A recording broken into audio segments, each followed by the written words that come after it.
India एक digital क्रांति के दौर से गुजर रहा है। बड़ी शहरों से लेकर दूर दराज के गांवों तक हमारे लेने देने के, इन्वेस्टमेंट करने के और नए नए विचारों को जन्म देने का तरीका बदल रहा है।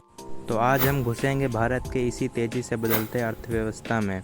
देखेंगे कैसे ये हमारी ज़िंदगी को बदल रही है और नए अवसर पैदा कर रही है, और आने वाला कल कैसा होगा, आइए जानते हैं। तो पहले हम जानते हैं कि इसकी शुरुआत कहाँ से हुई। डिजिटल पेमेंट्स आज भारत की अर्थव्यवस्था का मूल आधार बन चुकी है। यूपीआई, पेटीएम, गूगल पे और फ़ोनपे जैसे प्लेटफॉर्म की वजह से कैशलेस ट्रांजैक्शन में ज़बरदस्त वृद्धि हुई है। सिर्फ एक महीने में यूपीआई ने 8 अरब से भी ज़्यादा ट्रांजैक्शन को प्रोसेस किया है। लेकिन ये शुरू कब हुआ, आइए जानते हैं। ये सब शुरू हुआ 2016 के डीमोनेटाइजेशन के बाद, जब सरकार ने कैशलेस इकोनॉमी की तरफ लोगों को प्रेरित किया। इन प्लेटफॉर्म द्वारा दी गई सुविधा, स्पीड और सुरक्षा ने इन्हें हमारे रोज़मर्रा के जीवन का हिस्सा बना दिया है। आज तो हर लोकल किराना शॉप पे आपको क्यूआर कोड मिल ही जाएगा, जिससे बिना किसी झंझट के आप डिजिटल ट्रांजैक्शन कर सकते हैं। डिजिटल पेमेंट के साथ साथ भारत की फिनटेक इंडस्ट्री भी अपने चरम सीमा पर है। छोटे स्टार्टअप से लेकर बड़े से बड़े कॉरपोरेट्स सब डिजिटल होने पर फोकस कर रहे हैं।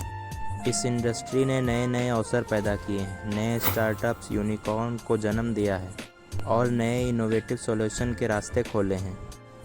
इनोवेशन जैसे buy now pay later, peer to peer lending और डिजिटल ओनली बैंक्स भारत के यूथ को अट्रैक्ट कर रहे हैं। भारत अब सिर्फ डिजिटल पेमेंट का ही नहीं बल्कि एक ग्लोबल फाइनटेक लीडर बनने की ओर बढ़ रहा है। हालांकि इस रैपिड डिजिटल ग्रोथ के अपने चैलेंजेस भी हैं। भारत के हर नागरिक तक डिजिटल एक्सेस पहुंचाना एक बहुत बड़ी चुनौती है। गांव और दूरग्राम इलाकों में इंटरनेट कनेक्टिविटी, डिजिटल सिक्योरिटी जैसे मुद्दे भी समाधान की प्रतीक्षा कर रहे हैं। लेकिन ये चैलेंजेस अपने साथ साथ नए अवसर भी लेकर आए हैं। सरकार के डिजिटल इंडिया और भारत नेट जैसे इनोवेटिव से भारत के दूर दराज इलाकों में भी डिजिटल रीच बढ़ रही है।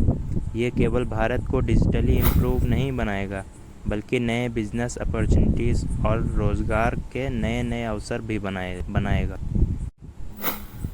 इंडिया की डिजिटल इकोनॉमी सिर्फ टेक्नोलॉजी में बदलाव एक अध्याय नहीं है, बल्कि एक ऐसे भारत की कहानी है जो नए अवसर, इनोवेशन और प्रगति की ओर बढ़ रहा है।